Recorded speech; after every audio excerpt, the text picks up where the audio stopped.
According to showrunner Damon Lindelof, when they went to ABC with the volcano idea, they responded that, while they were allowing the show to end, we can't let you bankrupt the network in the process. Meaning that they had to scrap plans for a big fight between the forces of good and the forces of evil with magma spewing everywhere, and settle instead for Batman's enchanted grotto. Jaws ruined beach vacations, Psycho ruined leisurely showers, and Night of the Living Dead ruined fucking around in a cemetery like a total asshole. Continental distributing endless hour into threesomes with full-smelling old dudes. The late great George Romero's horror classic defined what we now think of as the modern zombie story. He set the rules for what we'd later see in The Walking Dead, Shaun of the Dead, the United States Senate, etc. Originally, though, the first concept Romero and co-writer John Russo, the guy who would later ruin the movie's home video release, had, was a horror comedy about teenage aliens hobtrotting to Earth to hang out with human teens. The movie was also going to coster an inept cop named Sheriff Suck and an alien pet that looked like a clump of spaghetti. Eventually, the idea morphed into cannibal aliens, and then into just cannibals who happened to be dead.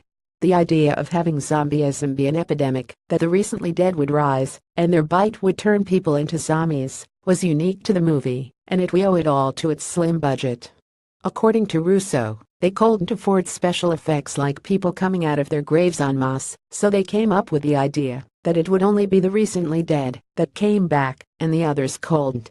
Continental distributing to save on makeup, they asked everyone to stay up late the night before. So a lack of money for special effects and an unwillingness to enlist more friends to stagger around in a graveyard formed an entire genre.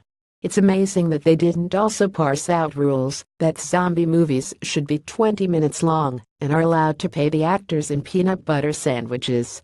Yes, you should follow JM on Twitter or check out the podcast Rewatchability. You're never too broke to not pick up one of these bad boys. If you loved this article and want more like it, please support our site with a visit to our contribution page. Also check out 21 shockingly lazy special effects in big-budget movies and 6 WTF ways major blockbusters tried to save a buck. Subscribe to our YouTube channel, and check out 20 movie special effects you won't believe are in CGI, and watch other videos you won't see on the site. Follow our new Picked Effects Facebook page, and we'll follow you everywhere. Get intimate with our new podcast Cracked Gets Personal.